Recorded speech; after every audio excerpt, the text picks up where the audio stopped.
Hey guys, happy Holi to all of you. आज होली का दिन है और होली का दहन का दिन है। बेसिकली बहुत खास दिन है, बहुत सुंदर दिन है।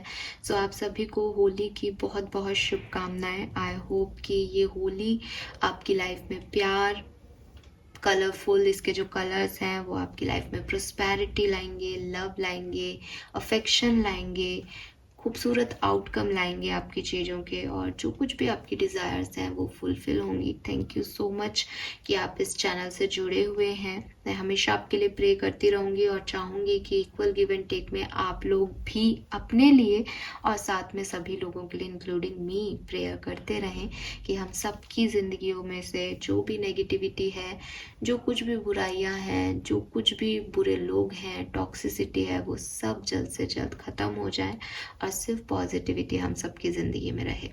तो इसी बात से स्टार्ट करते हैं आज की रीडिंग। देखते हैं कि यूनिवर्स आज के दिन हमें क्या कहना चाहते हैं, क्या गाइड करना चाहते हैं। 24 मार्च 2024 का दिन है। डेट्स के हिसाब से, न्यूमरोलॉजी के हिसाब से भी 24 डे है। और लेट्स सी कि होली के दिन आज आपको यूनिवर्स क्या गाइडेंस देते हैं।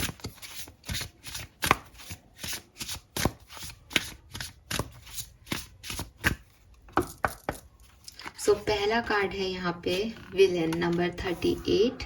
38 आपकी एज हो सकती है। 11 नंबर, 2 नंबर आपके लिए सिग्निफिकेंट हो सकता है। We have thrown number 14। 14 या 5 नंबर आपके लिए सिग्निफिकेंट हो सकता है। एंड फाइनल कार्ड जो आपके लिए है वो है प्रोटेस्ट नंबर 28 आपके लिए सिग्निफिकेंट हो सकता है।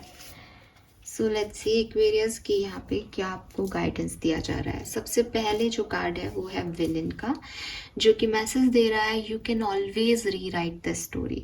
सो एक्वेरियस यहाँ आपको यूनिवर्स कह रहे हैं कि हो सकता है कि आपकी सिचुएशन में अभी पर्टिकुलर टाइम पे आप किसी एंडिंग पे हो, आप ऐसी सिचुएशन में हो जहाँ आपको लग रहा है कि सब खत्म हो गया है, या आप फेल हो गए हो, या अब कुछ भी ठीक नहीं हो सकता, या कोई जंग चल रही थी जिसे आप हार गए हो, कोई एक्ट आप कर रहे थे जिसमें आप लूज़र साबित हुए, वो एक्ट आपने प्रॉपरली नहीं किया, आप अपना बेस्ट नहीं दे पाए।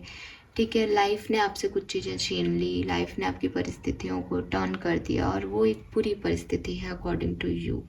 तो यूनिवर्स कह रहे हैं कि कोई बात नहीं, अगर आप जिंदा हो, अभी आपकी लाइफ बाकी है, आप सांस ले रहे हो, तो आप कहीं से भी ज़ीरो से स्टार्ट कर सकते हो।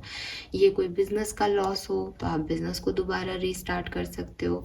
ज़िंदगी में किसी का लॉस हो, किसी पर्सन का लॉस हो, आप वहाँ से दोबारा स्टार्ट कर सकते हो। रिलेशनशिप में लॉस हुआ है, आप दोबारा वहाँ से। कोई भी चीज़ का इस पूरी दुनिया में अंत तब तक नहीं है जब तक कि आप सांसें आपकी ख़त्म नहीं हो जाए। तो आप कहीं से भी ज़ीरो से बिगनिंग कर सकते हो। आप कहीं से भी अपनी ज़िंदगी की स्टोरी को दोबारा से लिख सकते हो सकता है ये कुछ रियलाइजेशन हो कि कुछ ख़त्म नहीं हुआ, बट लाइफ बोर लग रही है, ज़िंदगी में अब तक जो कर रहे थे वहाँ गलत लग रहे हैं। ऐसा लग रहा है कि यार हम अभी तक एक गलत जर्नी जी रहे थे, हम गलत तरीके से जी रहे थे लाइफ को। तो कोई बात नहीं, अब अगर आपको सही क्या है ये समझ में आ रहा है, अगर आपको लग रहा है कि मुझे लाइफ को ऐसे नहीं ऐसे जीना चाहिए था, तो यहीं पे उस चीज़ की एंडिंग करके और रीराइट करें, दोबारा से शुरुआत करें चीज़ों की, और बेहतर तरीके से। और ये आप कभी भी कर सकते हो, कहीं से भी कर सकते हो। ठीक है, एक म्यूज़िकल इंस्ट्रूमेंट हमेशा म्यूज़िक देगा। आप उसे तोड़ोगे वो तब भी म्यूज़िक देगा, आप उसे बजाने की कोशिश करोगे वो तब भी म्यूज़िक देगा। सही म्यूज़िक कौन सा है, क्या बनाना चाहते हो आप उससे, it's up to you Aquarius. Then यहाँ पे थ्रोन का कार्ड है, weave together the crown you deserve. कभी कभी जब हम अकेले बढ़ते हैं आगे तो बहुत सारे ऑब्स्टिकल्स आते हैं, बहुत सारे चैलेंजेस आते हैं, हमें लगता है हम नहीं कर पाएंगे, थक भी रहे होते हैं, हार भी रहे होते हैं, तो भी ऐसा लगता है कि नो, नहीं हो पाएगा। ऐसी सिचुएशन में लोगों का साथ ले लेना, लोगों की मदद ले लेना बहुत अच्छा होता है। अब बात यह आती है कि किन की मदद लें, तो ऐसे लोगों की जो कि आप जैसा ही फील कर रहे हैं। इसीलिए मैं हमेशा कहती हूँ कि मैं कमेंट सेक्शन ओपन इसलिए नहीं रखती कि मुझे आप लोग कुछ भी फालतू के कमेंट करते रहो, या अपनी जो भी आपकी प्रॉब्लम्स हैं, जिस भी तरीके के आप पर्सन हैं, आप अपनी कुछ भी लिखते रहो। मैं हमेशा कमेंट सेक्शन ओपन इसीलिए रखना चाहती हूँ कि शायद कोई किसी से मोटिवेट हो जाए, शायद कोई किसी का कमेंट पढ़ के ऐसा देखे कि यार इसकी लाइफ में तो इतनी प्रॉब्लम है, मैं फालतू ही रो रहा हूँ या रो रही हूँ, मुझे भी थोड़ा सा संयम रखना चाहिए, विजडम रखनी चाहिए अपने अंदर। तो एक दूसरे को देख के आप मोटिवेट हो सकते हो। क्यों? क्योंकि आप सब कहीं ना कहीं एक ही सिचुएशन में होंगे, आप सब इक्वेरियंस हो, आप सबकी लाइफ में कोई प्रॉब्लम चल रही है और उसी प्रॉब्लम का हल ढूंढने आप इन वीडियोस को देख रहे हो। तो आप लोग कहीं ना कहीं एक सेम पाथ पे हो, सेम जर्नी पे हो। हर व्यक्ति बिल्कुल 100% सेम जर्नी पे हो ऐसा पॉसिबल नहीं है, ऑफ कोर्स मैं मानती हूँ, लेकिन कहीं तो होता है ना कि एक दूसरे से सीख लिया, एक दूसरे के गलतियों से सीख लिया, एक दूसरे की विजडम को अपना लिया, तो वो चीज़ जो है वो आप कर सकते हो। और आपको गाइडेंस भी यही आ रहा है कि अगर आप अकेले कोई क्राउन बनाओगे कि मुझे राजा बनना है तो बहुत समय लग जाएगा, बहुत सारी इंटेलिजेंसी लगेगी। लेकिन अगर आप ऐसे व्यक्तियों को चूज कर लोगे जो सब राजभवन में बैठना चाहते हैं, कोई मंत्री बनना चाहता है, कोई राजा बनना चाहता है, कोई और सेनापति बनना चाहता है, तो उन सब 3-4 जने मिल करके कोई राजा के लिए जो है आपको बता देगा कि यार राजा के क्राउन में ये होना चाहिए, कोई मंत्री की बात कह देगा, कोई सेनापति की, और 4 जो है वो अपने बना लो। इससे पता भी चल जाएगा किसमें क्या क्वालिटी, और आगे चल के राज्यसभा में आप चारों बैठ भी जाओगे, क्राउन भी बन जाएंगे, काम भी जल्दी हो जाएगा और विजडम मिल जाएगी सबको। सो ऐसे ये मैंने एक एग्जांपल दिया है। लाइफ में उन लोगों के साथ जुड़ें जो आपकी जैसी जर्नी में है, जिनकी लाइफ में आप जैसी प्रॉब्लम्स हैं, और उनके साथ मिलके वो क्राउन तैयार करें जिनकी आप सबको ज़रूरत है। तो आपके लिए भी काम इजी हो जाएगा, और यूनिवर्स भी चाहते हैं कि आप सोल फैमिली से मिलें अपनी। एंड लास्टली प्रोटेस्ट का कार्ड है, स्टार्ट ए रिवॉल्यूशन। तो हो सकता है कि आप गलत को गलत नहीं बोलते, आप चेंज चाहते तो हो पर चेंज के लिए आवाज़ उठाना आपको नहीं आता। तो यूनिवर्स आपसे कह रहे हैं कि अगर आप अपनी ज़िंदगी में कुछ बदलाव चाहते हो तो आपको उसके लिए चिल्लाना पड़ेगा, ज़ोर से बोलना पड़ेगा, बताना पड़ेगा लोगों को कि मैं ये बदलाव चाहता हूँ, या करना पड़ेगा उस बदलाव को पहले खुद में फिर दूसरों में।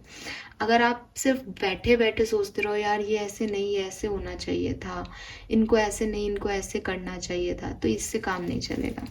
अगर आपको बदलाव चाहिए तो आपको उस बदलाव को लाने की जिम्मेदारी भी उठानी पड़ेगी। तो यूनिवर्स आपसे कह रहे हैं आप किसी भी सिचुएशन में हो, अपने लिए अगर आप कुछ चेंज चाहते हो तो उस चेंज के हक में बोलना शुरू करो, उस चेंज के हक में एक्शन लेना शुरू करो। फाइन। सो ये कुछ मैसेजेस हैं जिसमें आई होप कि आपको गाइडेंस मिलेगा। एक मैसेज और है ये कि ये जो टाइम होगा ये आपकी न्यू बिगनिंग का टाइम हो सकता है, ये सबके साथ मिलके काम करने का टाइम हो सकता है, लेकिन ये लड़ने का टाइम नहीं है। प्रोटेस्ट का मतलब ये नहीं है कि आप किसी से उलझ जाएं फालतू में या किसी को नीचा दिखाएं। प्रोटेस्ट का मतलब ये है कि मैं इस चीज़ से एग्री नहीं कर रहा, तो मैं चाहता हूँ कि इस चीज़ को बदलूँ, और बदलने के लिए मैं ये स्टेप ले रहा हूँ, किसी के अगेंस्ट नहीं, क्योंकि मैं इससे एग्री नहीं कर रहा इसलिए अपने लिए ये कर रहा हूँ। तो आपको फालतू की किसी जंग में, किसी वॉर में, किसी फाइट में नहीं पड़ना इस टाइम ड्यूरेशन में, या आज के दिन तो एटलीस्ट, बल्कि शांति से हीलिंग करते हुए खुद की और नई शुरुआत को जगह देनी है। तो ये जो रिवॉल्यूशन है ये भी एक नई शुरुआत है, सबके साथ मिलके काम करना भी नई शुरुआत है। और यहाँ पहला कार्ड आपको यही कह रहा है, यू कैन ऑलवेज री राइट द स्टोरी। कैसे अपनी कहानी को दोबारा लिखना है ये आप पे है, अलग अलग तरीके हो सकते हैं। चेंज की तरफ आगे बढ़ के आप अपनी लाइफ को चेंज कर सकते हो, लोगों के साथ मिलके कुछ करके लाइफ को चेंज कर सकते हो, हीलिंग करके, फाइट ना करके भी आप अपनी लाइफ को चेंज कर सकते हो। तो ऐसे आपको अपनी लाइफ की कहानी को एक नया सिरा या नया फेज जो है वो देना है, Aquarius. Fine. So this is all for you. Thank you so much reading को देखने के लिए। चैनल को लाइक और सब्सक्राइब कीजिएगा। Bye bye.